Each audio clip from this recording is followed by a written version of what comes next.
Boruto 2 Blue Vortex chapter 10 just dropped and we have a lot to talk about.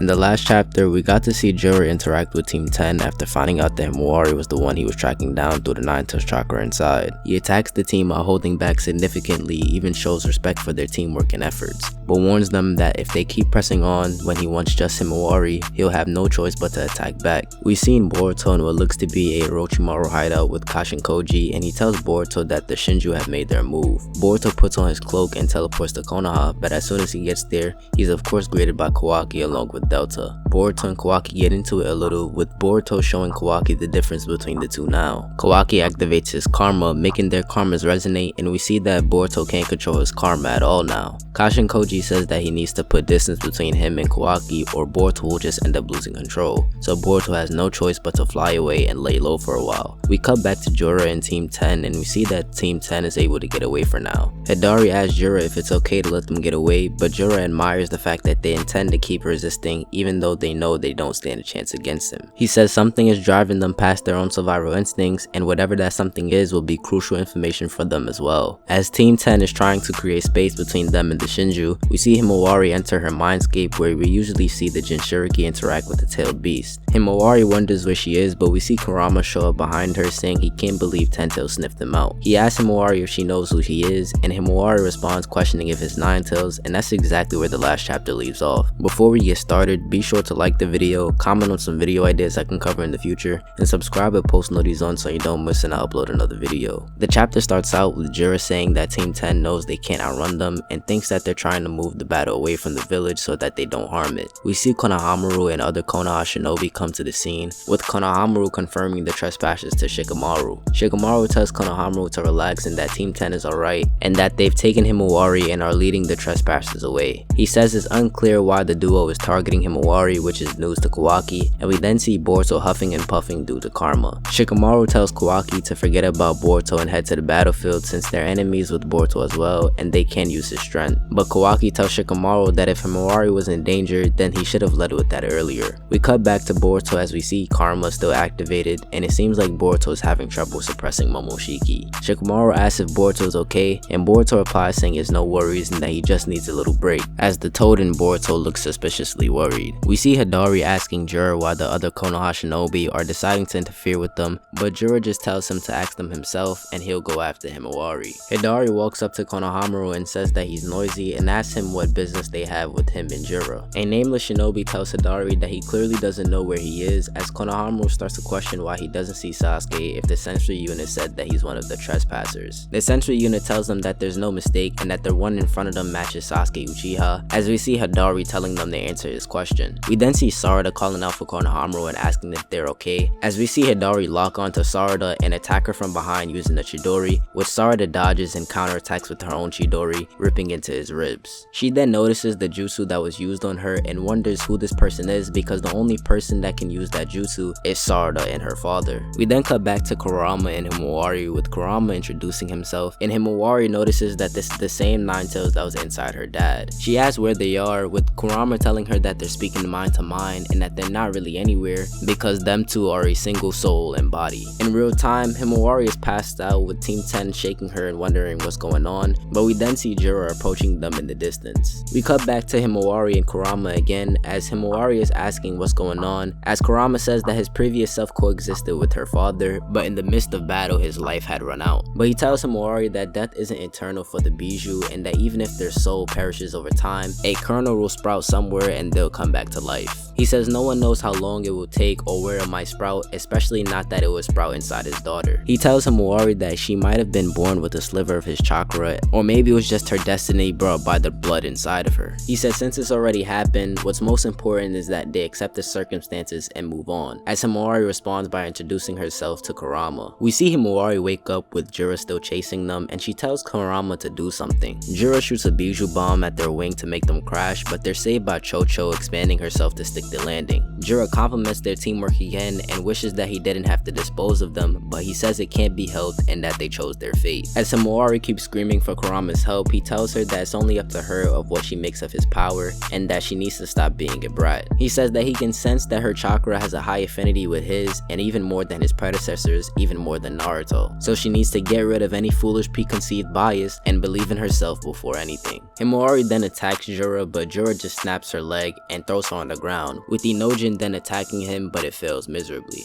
Jura says that they call it devour, but the process will be simple and not painful, and that eventually Himawari will stop feeling anything. Inojin tries to save Himawari, but he gets freed and gets called anesthetic. We then see Himawari bust out of Jura's jutsu as she seems to be transforming. Jura wonders what this shift in personality is, but Kurama says that she's totally snapped and let's see if they can run amok, and that's exactly where chapter 10 of Two Blue Vortex ends. All in all, this was a really good chapter, especially for a chapter that barely had the deuteragonist and the MC in the chapter. One thing I really like is that Kishimoto seems to be getting better at writing female characters and putting them in the spotlight. What we've seen with Ada and Sarada already are pretty impressive, and the good stuff with Himawari is just beginning. I like that a lot of the things we were worried about when it came to Kurama and how he was brought back was fixed up and actually kept the lore of Naruto rather than messing it up. It's good to see him back in the story, and I'm definitely looking forward to the team of Himawari and Kurama. Boruto is seemingly going to be out of action for a while as he's dealing with his own battles and karma. Even with the distance created between him and Kawaki, Boruto is still struggling to suppress Momoshiki. This really makes me wonder if we're going to see Momoshiki soon, but only time will tell, and regardless, I'm pretty excited. Kawaki doesn't seem to be all bad and came to his senses this chapter, realizing the bigger picture.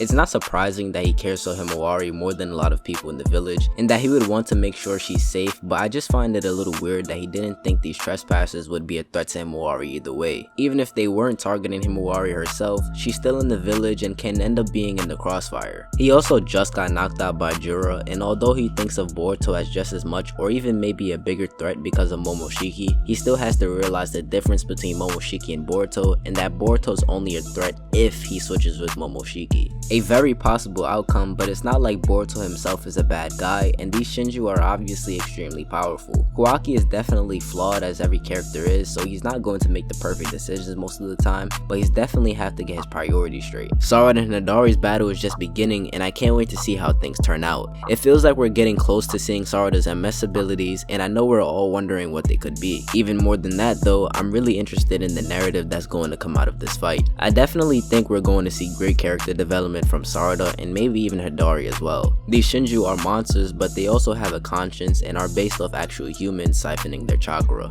I wouldn't be surprised if these Shinju start to gain enough awareness that they end up gaining a personality that makes them operate differently towards their targets or just towards humans in general. But it's also just as possible that these Shinju stay enemies and that they will be dealt with no matter what. Hidari especially seems to be the curious type and definitely asks more questions than the rest. It wouldn't surprise me that if nothing else, at least Hidari will be the one to turn on Jura. Or maybe he won't and Sarada will just have to take out someone who closely resembles her father. This can easily go down as one of the all-time Sarada moments, especially if this fight is emotional and done alone. Either way, I'm excited to see what happens next and where everything is going in the near future. Let me know what you guys rate this chapter. Don't forget to like the video and subscribe. Until next time.